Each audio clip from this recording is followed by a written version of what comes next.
Hello, I'm Steve Cochran, and this is Live from My Office.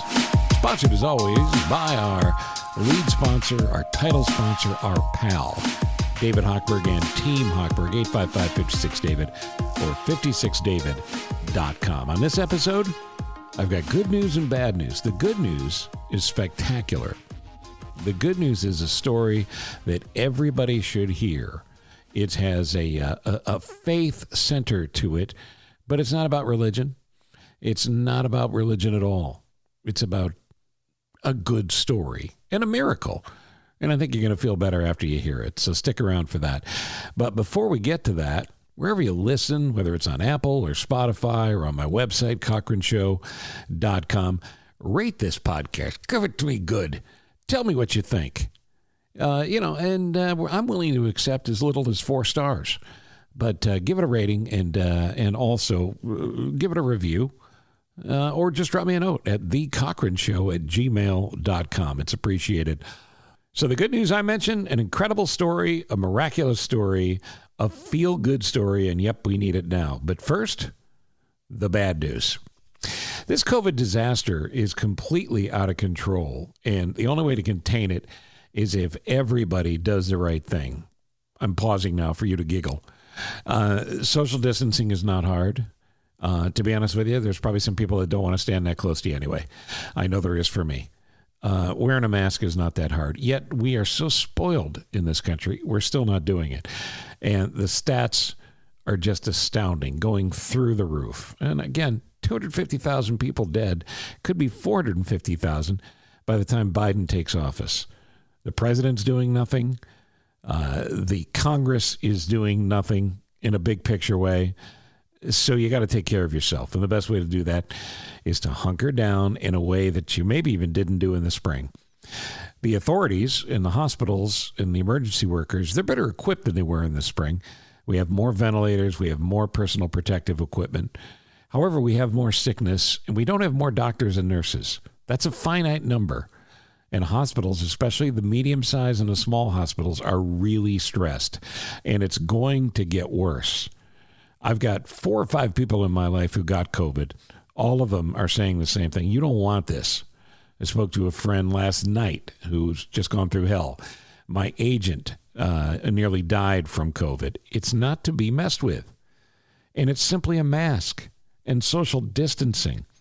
Protect yourself, but think about others. Now, Thanksgiving is coming up, and I get it. You want to be with family. Your family wants to be with you. There's all sorts of pressures that go along with that. Yeah, you could use this as an excuse not to spend time with your family and not to fight with them over the holidays, but you're going to miss them. So what do you do? Well, guess what? This is a big FaceTime Thanksgiving. This is a big Google Duo Thanksgiving. This is a time where you've got to take a step back. And I know not everybody listening is going to do that. You've probably already made your decision which way you're going to go. But if you're in the same house with somebody, I'm not going to be one of those people that says, if you're going to do it this way. Grown-ups decide how they behave. The problem is too many grown-ups are behaving like children. So please, for the sake of all of us, and selfishly for the sake of yourself, don't spread this any further. Don't let your Thanksgiving dinner be another super spreader event. Christmas, maybe we can save Christmas. Maybe we could still get together for Christmas if we do the right thing now. Social distance, mask up. It's our only shot.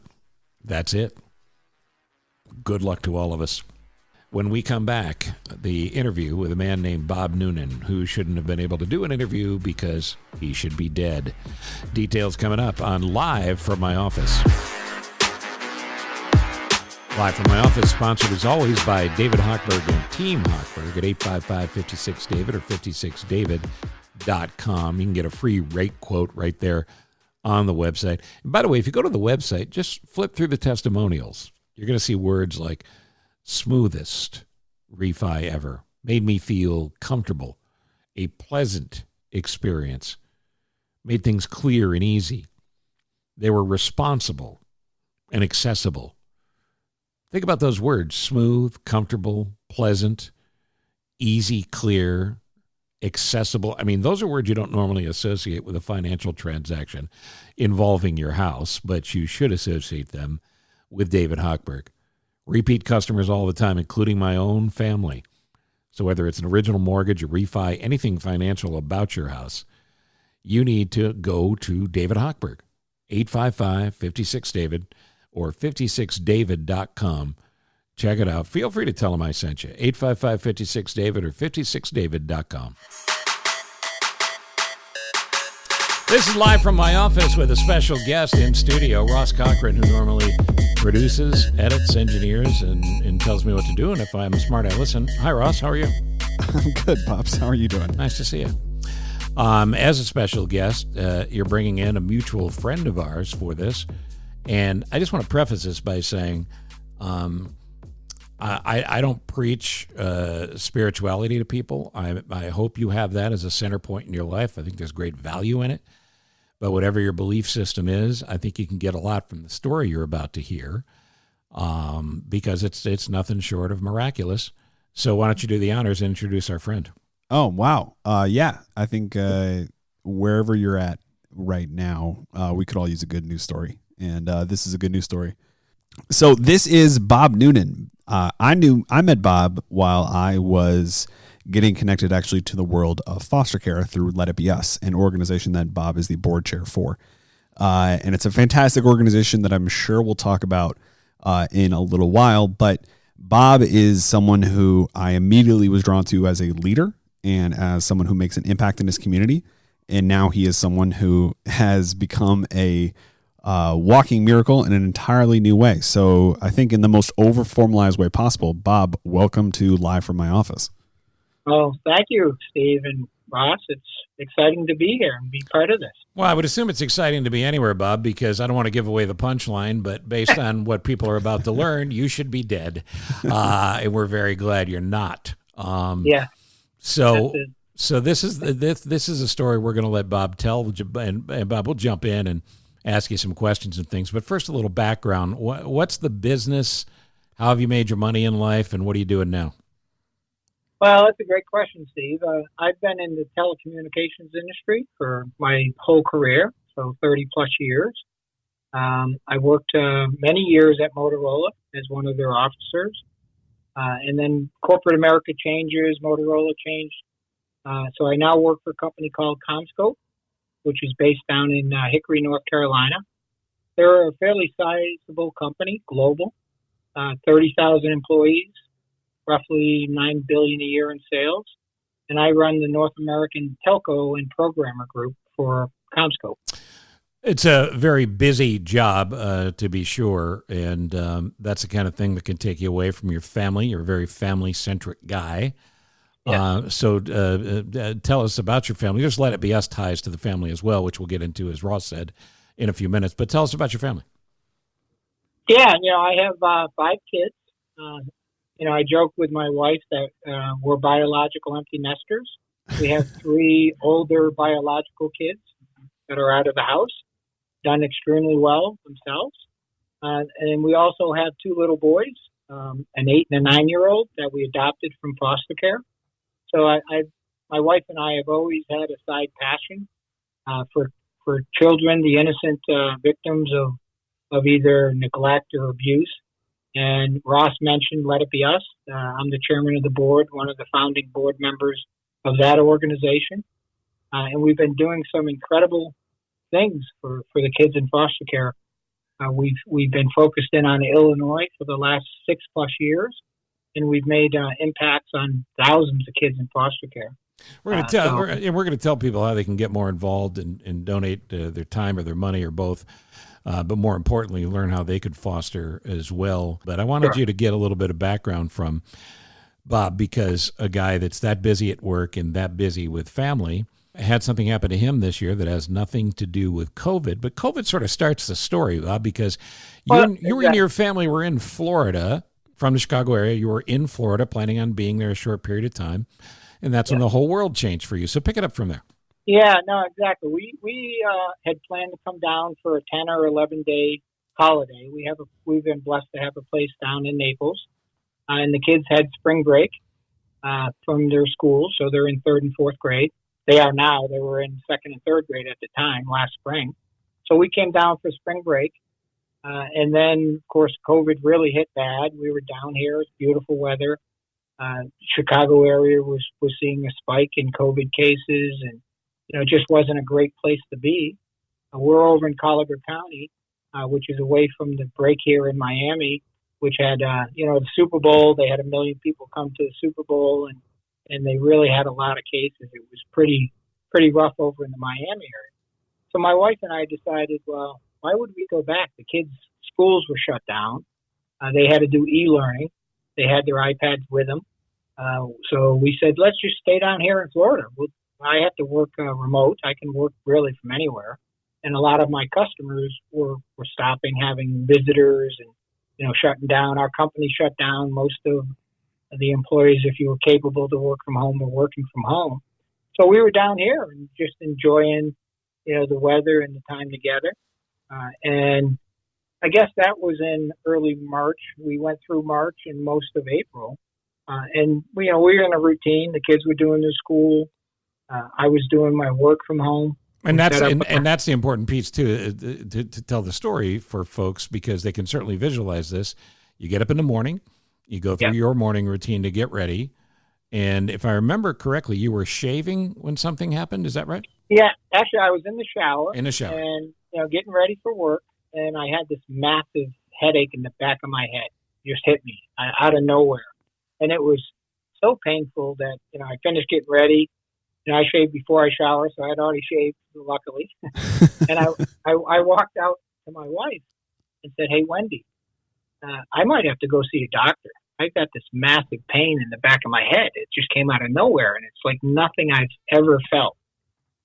And then I went into the kitchen, got a cup of coffee, took some Advil, and I looked at my calendar on my phone, and I said, oh, crap, I'm too busy today. I don't have to go see a doctor.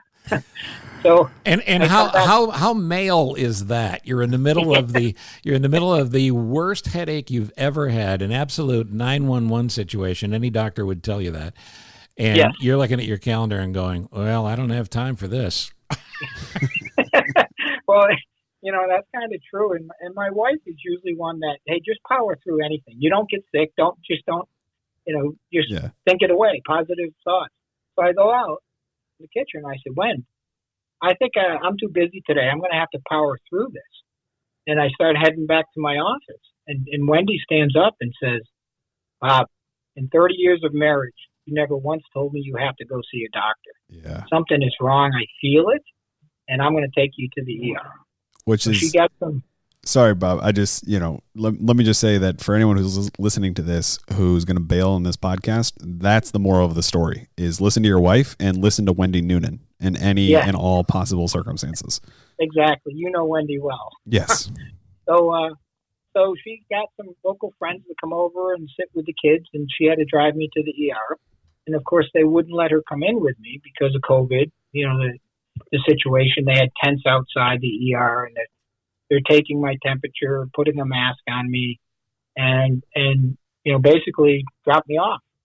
So I went in to the ER, and one of the doctors took me to the back corner, started doing checked me out, all the vital signs, everything looked normal. I seemed fine, no problems at all. And he said, well, this headache concerns me a little. Why don't I hold you for 30 to 60 minutes of observation? So I'm like, fine. So I text my wife, hey, pick me up outside the ER in about an hour. So, I'm sitting there, and they had a gurney to lay down and a chair. I'm sitting in the chair checking some emails.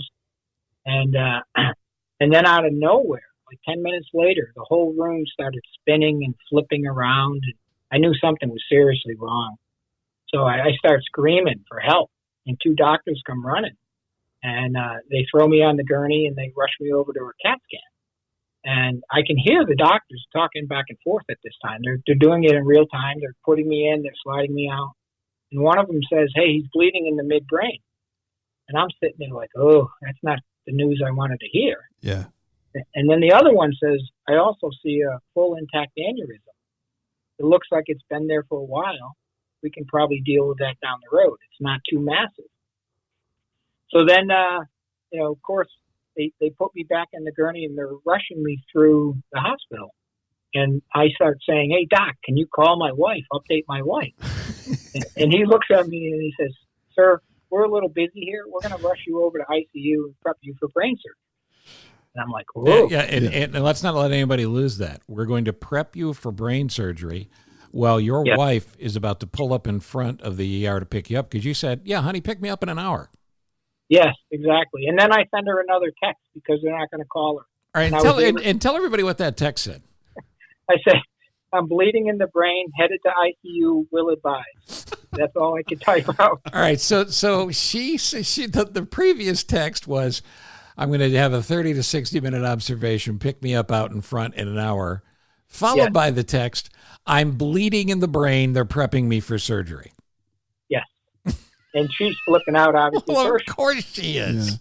She got a call an hour and a half, 2 hours later, and the doctor said, "Hey, the good news is he's in stable condition.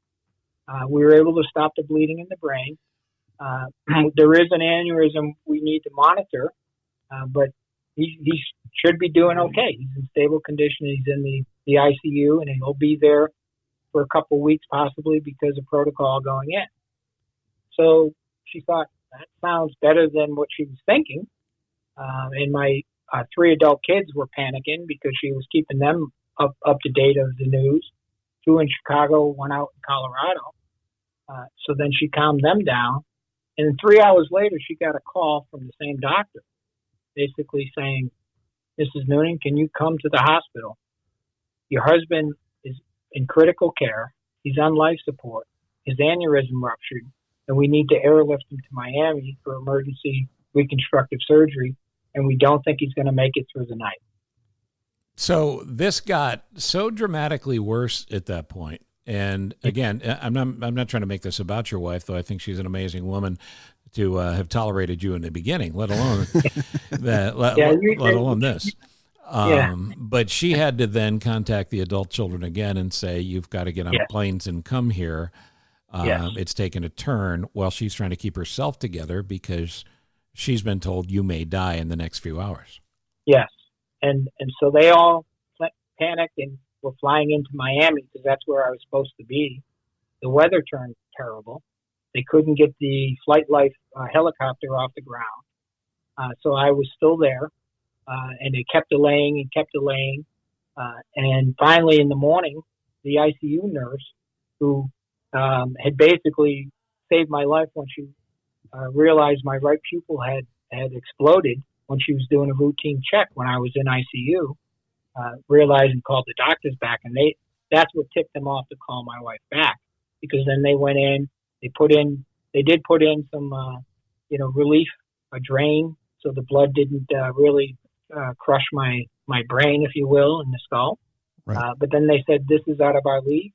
We got to airlift him to Jackson Memorial over in Miami and have them do emergency reconstructive surgery if they can." So, Bob, just real quick, so to again kind of paint that picture for people, this is a nurse who is walking through towards the end of her shift and does a routine check on you and is able to not only pay attention but immediately recognize the severity of the situation and intervene to start this process for you. She's one of the angels on earth for me, because then when she came in the next morning and she realized I was still there, she flipped out and said, "We got to just get him over to Miami." And they said, "Well, we didn't have anybody certified to ride in the back of an ambulance. We need a special ICU ambulance with a life support," because I was on life support at the time. Right. So she said, "Let's go. I'm certified. I'll jump in the back with him." So not only did she save me the night before she checked out for the evening, when she came in first thing in the morning, she just jumped in the ambulance and they drove me over to Jackson Memorial. I went over, and I think COVID was a blessing to me of this epidemic, because I ended up having Dr. Yagervalt. He runs the neurology department at Jackson Memorial. He also runs the neurology department at University of Miami Med School. He's one of the inventors of the aneurysm coil that he used. So he was available. which is a miracle in itself. On short notice, it was like an 8 or 10 hour surgery. While they were doing this, I was on life support. I mean, I was in real rough shape, and it's just amazing. Now, the parallel line to this is your family. Your wife thought you were being moved to Miami. The kids then were told, fly to Miami. You're in a hospital in Jacksonville. How does all that information get to them? Yeah, I was in Jackson Memorial, which is in Miami. Oh, okay. So you were actually in Miami at that point, but you were there the next day. Yeah, they landed in Miami. My son from Colorado took the red eye. He beat me to Miami, believe it or not. But somewhere along the way, and I believe it was when I was on life support, obviously, because I never flatlined, they tell me, my soul left my body and started the journey to the other side. And it's not a dream. I lived it. It's clear as day. I had lived this. And I found myself walking on the road to Jericho. And I'm looking around, and it's very desolate. You know, I can't wait to go there and see if I recognize anything. Right. But I'm looking around saying, this is so odd. What am I doing here? And I had this incredible peacefulness come over me. It's hard to explain. A very, very peaceful feeling. And then I heard very clear a voice in my head. I believe it was Jesus, the Holy Spirit, saying, Bob, life is really simple. Love everybody, judge no one. That's not your job. And I'm sitting there thinking, yeah, that's pretty profound. If everybody lived that way, our world would be such a nicer place. So then I was looking around, and I'm saying, man, I'm on a road. I'm going to start walking. So I'm walking down this road. I come across a little bend, and across the road, I see my mother and father standing there. And they look like they're at the prime of their lives, very peaceful, just at peace. And both of them, you know, look so good compared to when I last saw them each on their deathbeds. And physically, in this vision, they're on the opposite side of the street where you are? Yes. They were on one side when I came across the bend, so I walked up close to them, Steve, and I looked at my father, and he was giving me the look, you know, like any dad would give a little kid that did something wrong or is in trouble, or yep. Like you're goofing off in church or something, and you get that look. So I catch myself saying, what did I do? What did I do? I'm asking him. He never said anything. He didn't respond. And then I look at my mom, and she's dressed in this beautiful floral dress. And I could tell, I could feel she wants to run over and hug and kiss me. But she's holding herself back, or something's holding her back. And again, I'm just looking around like, what is going on? This is weird. And then out of nowhere, my brother Timothy pops up. He's a year older than me, and he passed away 2 years ago. He, again, looks to be at the prime of his life, very peaceful. He jogs over right next to me and says, Bob, you got to trust me on this one. We don't have much time. You've been cleared to go back. Turn around and go back. You have much work to do. I looked at my parents. They kind of gave me the shoe sign, like, go, go. I turned around. I started jogging, and I woke up in recovery. It's a story that I've heard a couple times now, and the goosebumps are just as big this time as they were the first time. The clarity you tell it, and the vision you saw, and I think one of the most amazing parts of it is your real life experience at that point is you're literally dying, and you have this sense of peace as you're walking this road. You hear the voice of Jesus. You see your family who is gone. They show that love that Jesus talked to you about and tell you it's not your time and to turn around and go back. So when you come to, is that vision a continuance, or pick it up from there? Where are we in your head at that point? Yeah, no, that's a good point. But I guess I just also want to, I analyze this a little because I'm an engineer undergrad. Well, to be honest with you, anyone would analyze it. Yeah. Well, I really think my parents were sent to stall me on the journey, so I didn't get too far. because I never saw the light or I never saw Jesus. And I think they stalled me. And I think the peacefulness I was feeling was just the beginning of the divine love.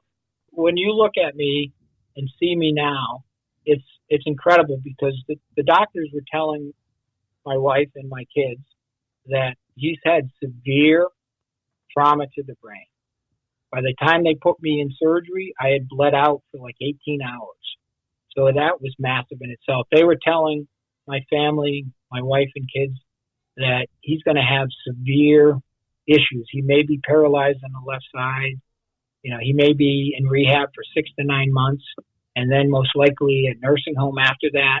So your lives are going to change drastically over this event. And when I came through, it was pretty amazing. I got through the rehab center in 10 days. It was just astronomical, because when I woke up, it felt like, I felt like I was in a fight of some sort. I got beat up a little. Sure. But they were amazed when I first woke up. The first doctor came running over and said, "Can you wiggle your fingers?" And I moved all 10 fingers. And he said, "Can you wiggle your toes?" And I wiggled all 10 toes. And then he said, "Can you speak?" And of course, I had a wise ass comment like, "Well, if you take all these tubes out of my mouth, I could speak a lot better." Sure. And the look on his face was like astounded. He was astounded, and it was amazing. The first day in rehab was the first day they allowed one visitor in. So my wife had never been in to visit me at all, other than, when they asked her to come into the hospital before they airlifted me, because they pretty much told her, "Say your goodbyes. We don't think he's going to make it." And, the first day when my wife came in as a visitor, they had me on this bike and exercise thing. And it was very emotional when she first came in to see me.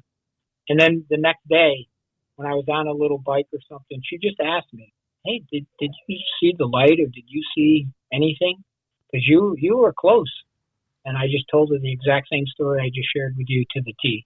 And if I may, just on the subject of this experience for you, I think it's important for people, whether or not you're a Christian or not, that if that doesn't line up perfectly with your theology, I would drastically implore you to keep listening and keep listening to what Bob has taken from this experience. For Bob is how Bob, even in something as simple as the recovery, but in his work and in the continued advocacy that he has for our most vulnerable kids, is living in response to what he went through. Because I think too often, Bob, correct me if you have a different perception, but too often people will take something like this and try to pick it apart or put a level of cynicism that is far too common. And what I appreciate so much about what you said that Jesus said to you was just that it's about not judging people and that you have much work to do. That is how you are living in response to this. And I would encourage folks who are hearing that to go and do likewise.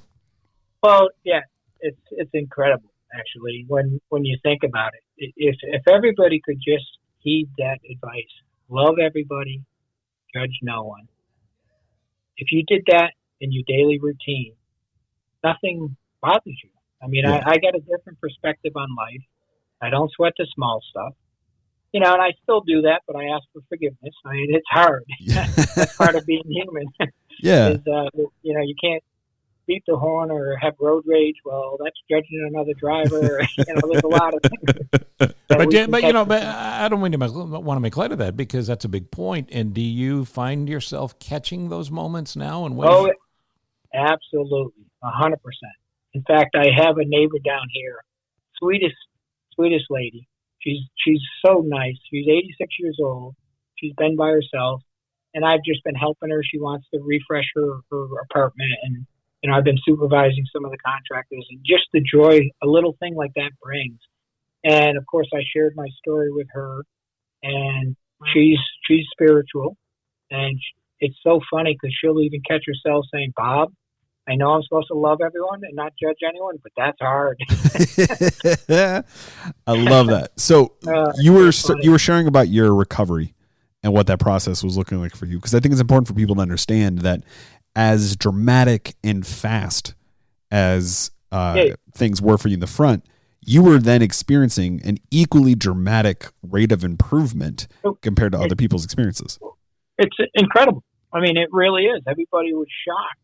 I started off, they said, we sat down the first day and how long am I going to be in this recovery session? And they're looking, the nurses are, well, that's up to you. How hard do you want to work? And I said, well, how long am I supposed to be here? One of them said, well, it could be 6 months or more. And I said, what? I'm not going to be here for 6 months. And then she says, well, you got a lot of tests you got to prove to us that you can pass.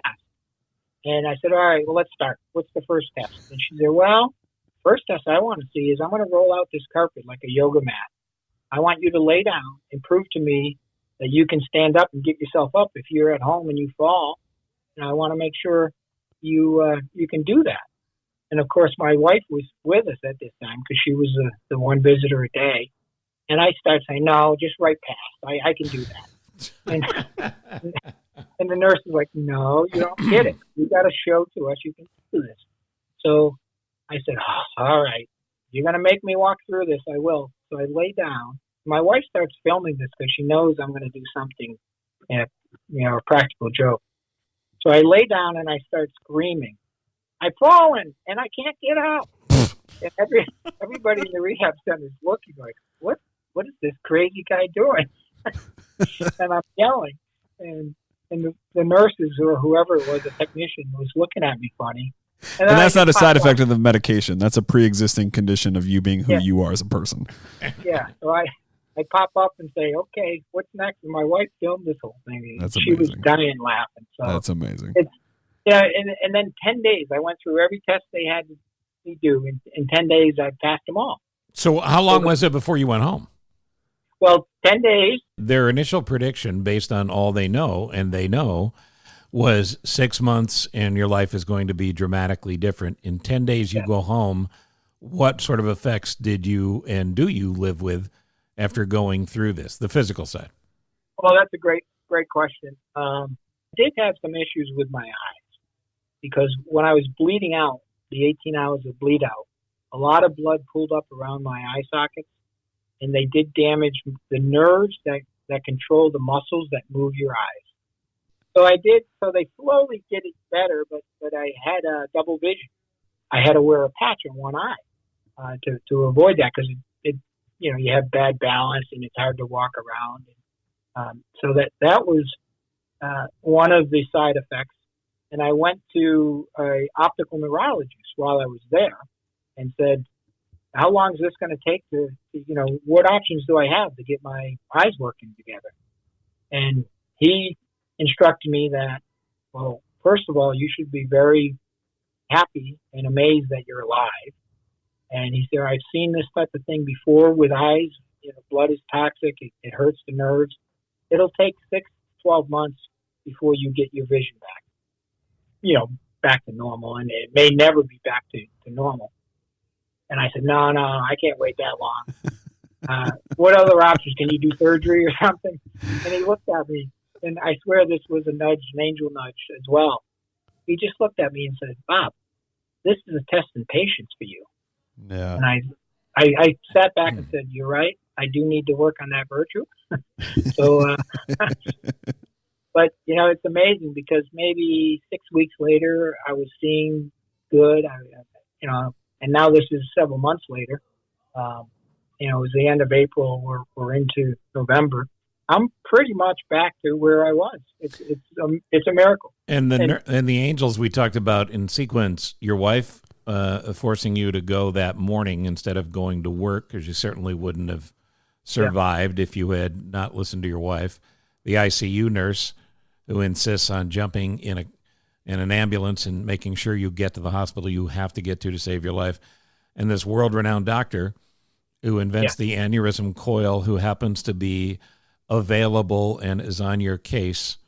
All of those had to go that way. So I come back to a question, and I don't ask this in any sort of judgmental way either, but you are a walking, talking miracle. Why you? Have you stopped to ask yourself that, or is that even important to know?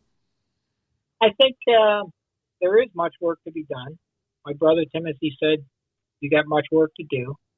I mean, we've been doing a lot of good stuff, my wife and I, with with kids in foster care. We were for a long time, many years, a safe family where we would take children into our home, take temporary custody, just give them unconditional love and guidance.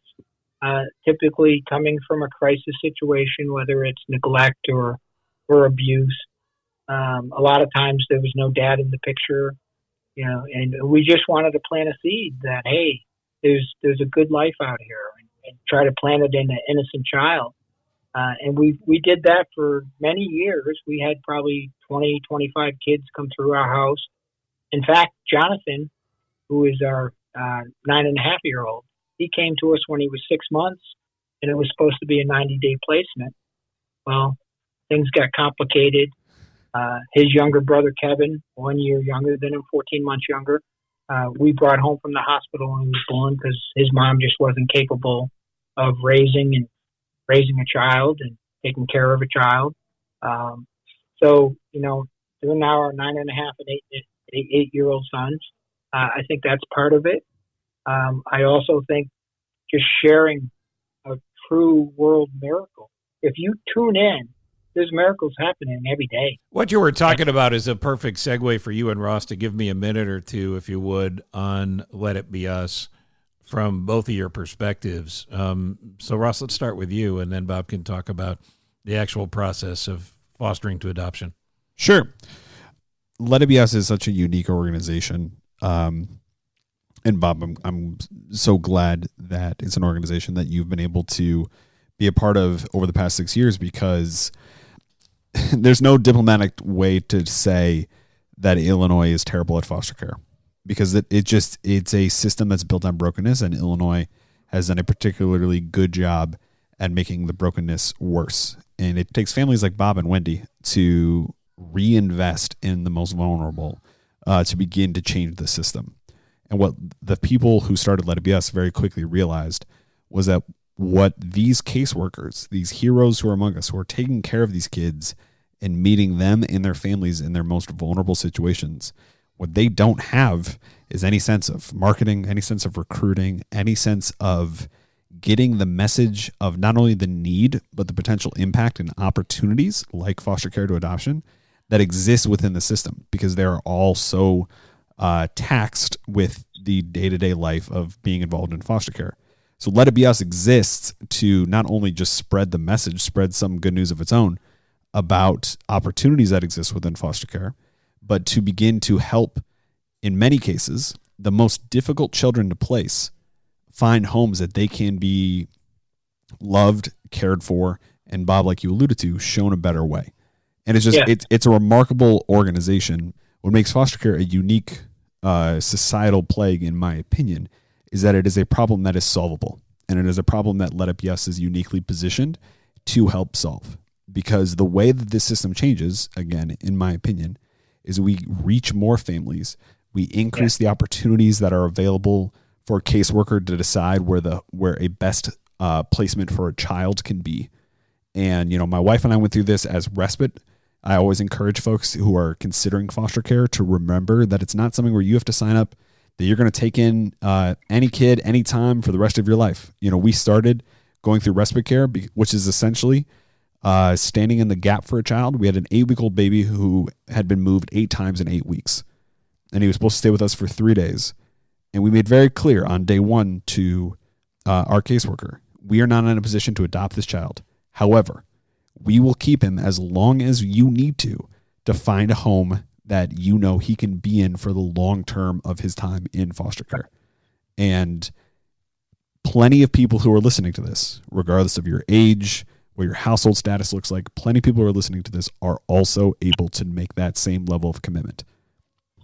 I agree, Ross. Couple points I would make about it, the Illinois foster system. I mean, there's over 18,000 kids in foster care in Illinois. Most people don't realize that. They're in your neighborhoods. They come from all walks of life. They just have, I say they're the abandoned children of our society. Yeah. They're innocent victims. They've done nothing wrong. And yet the system is so overwhelmed. And to your point, they don't really look at the bigger picture of how do we educate the public better, recruit, foster families that are in it for a child's welfare, to do it for unconditional love. Yep. And that's what Let It Be Us started doing. So we've been doing a lot of recruitment, coaching of how to become licensed. We've done a lot of direct support to kids in care. We do a lot of really good programs, and we rely 100% on donations in our fundraisers. We don't take any government money, and we've been making huge impact. In fact, on this whole COVID thing, one of the programs we launched was any kid in foster care, any child in care that needs a computer to do their e-learning, we're providing Chromebooks to any one of those children. And that's been a huge success. We've gotten some good donors that stepped up and said, hey, we'll supply donations to buy these Chromebooks and supply them to the children. So we're trying to help them, because a lot of foster kids, especially ones in group homes, they don't have resources. They don't have access to buying a computer if they're forced to do schooling at home. A lot of them are shut out. How do you do that without a computer, or without or one computer in a house of 6 kids? You can't share that. You each have your own to do these Zoom classrooms and remote learning. Right. So those are just some of the programs we do. I think what we try to identify is gaps in the overwhelmed system. We're not trying to bash them. There's a lot of good people in DCFS, a lot of strong hearts, a lot of people looking out for the welfare of children. But I think they're missing the bigger picture of pulling together, hey, let's get a targeted recruitment database, which we've developed over 6 years, frankly, where we can find a better match for a foster family for a child that may have special needs or different needs, or rather than, just putting them into whatever home's available for this child, we're finding better matches. Yeah. So there's unconditional love, there's longer term placements. The kids feel like, it's good to be part of a family, even if it's not your forever family. And a lot of our foster families we recruit do turn into forever families. Whether the child goes back to their biological family, they still keep in touch. You got a mentor for life. You got somebody that you can always count on or look to. And it's been fabulous. The Let It Be Us has grown nicely over 6 years, and maybe that's part of the work I need to do. I don't know. I'm still waiting on any sign I get. I'm going to follow that path. Yeah. And, one thing, I'm a firm believer that God gives every human being, free will. And I'm a firm believer that his grace is there to everybody all the time. It's up to you as an individual to accept that grace. It's your choice. That's your free will. You accept his grace, I think things will get better in your life. All I can say is what you have done for Let It Be Us is miraculous. I couldn't be more proud of Ross for his involvement and what he and Lauren have done as well. I think you're both exceptional spokespeople for it. But if you've learned anything from this podcast today, it's not rush off to church because we're telling you to go to this one. It's love more, judge less, and try to be a better person tomorrow and the day after that and the day after that. And whatever you do in life, be kind to those who need you. And children certainly come to mind first in that equation. So yes, you're here for a reason, Bob. Yeah. And I think your summation of what those reasons are is very impressive. And I know you've told this story to some churches and some other organizations and things, and I know you'll continue to tell it, but I hope people got some and get some inspiration and some good feelings out of it, because as Ross said at the top, we need some good news now. And man, what a good news story you are. Yeah. LetItBeUs.org. Please take a look at the website. And if you have any questions about any of it, you could drop me an email at thecochranshow@gmail.com.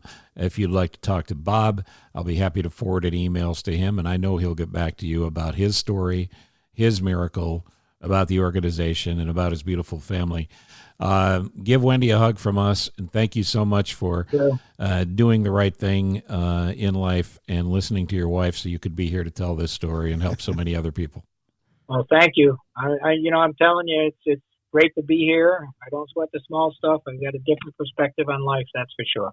And thank you for being such such a good friend. And Ross, I loved the engagements we've had over the years. Sure. I think you're talking about you and your wife, one of the first Let It Be Us events. It was a Saturday event that I was emceeing that you came to. Right. We met there years ago. Absolutely.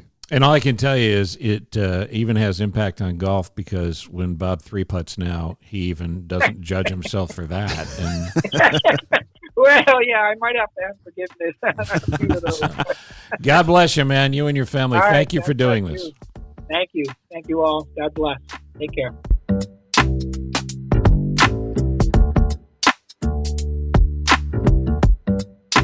You've heard me talk to him many, many times over the years on the radio. Who am I talking about? I'm talking about David Hochberg. David Hochberg and Team Hochberg. It's not his slogan, but it ought to be. David Hochberg, he just wants to save you a little money. The long form of David Hochberg is easy to access. It's every interview he's ever done, or it's an interview he did with me, an interview or two or three, as a matter of fact, that you can find on my sponsors page at CochranShow.com. But my family has done a lot of business with David Hochberg. I have as well. I did a refi on my home equity loan. My daughter just finished up a refi on our house after doing the original mortgage with David Hochberg, and my sister's done 2 of those. Why is that important to you? Well, if I'm going to let my family get in business with David Hochberg, I certainly am willing to recommend it to you. I salute his continued support to the military, to the police, to the fire departments. And I'm telling you, every aspect of owning a home, he's got you covered. David Hochberg, Team Hochberg, 855-56-DAVID or 56david.com. On every episode of Live from My Office, we bring up a charitable cause that's worthy of your consideration and a possible donation of your money or your time. I was thinking recently, after Eddie Van Halen passed, about a charity he once spoke to me about, and that's the Mr. Holland's Opus Foundation. You remember the movie many, many years ago? Mr. Holland's Opus, the foundation, keeps music alive in our schools by giving vital support services to school districts, to get new musical instruments to underfunded music programs nationwide, that gives economically disadvantaged kids access to all the benefits of music education, and can lead them to success in school and inspiring their creativity and expression through playing music. We've got scientific study after scientific study that shows this is in fact, that music and creativity help make a person not only more rounded, but happier and more successful. Again, the organization is the Mr. Holland's Opus Foundation, and you can go to their website, which is mhopus.org. The letters mhopus, opus.org, and you can donate directly right there. The Prince Family Foundation, in memory of Prince, is always a supporter of this. As I said, Eddie Van Halen. And I hope you will be too. It's a very worthy cause, and thinking a lot about schools and some of the things kids aren't able to do, and music programs is one of them. Let's make sure when everybody gets to be in school sooner than later on a regular basis, these arts and music programs are good to go. mhopus.org. That's mhopus.org. All right, many people to thank as always. We thank Bob Noonan for that amazing story of the miracle that he's even alive.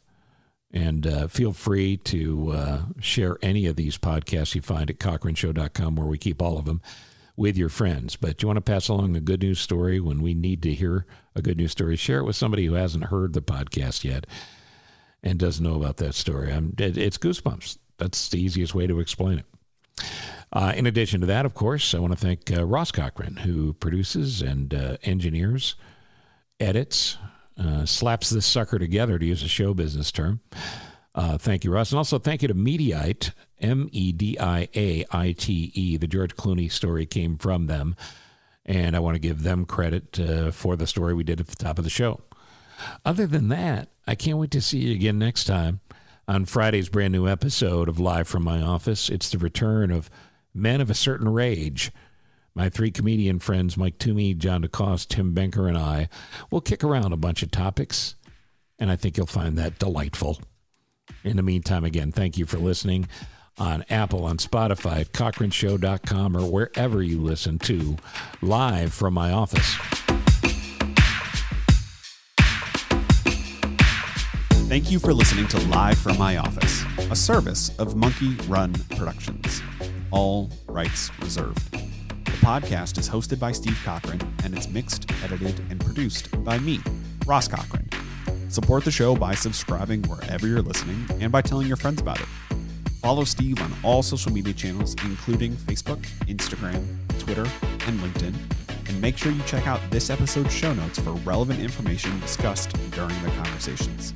You can also email the show directly at thecochronshow@gmail.com with any questions or comments. And that's the best place to tell us about your favorite nonprofit so we can make sure we mention them on the next episode.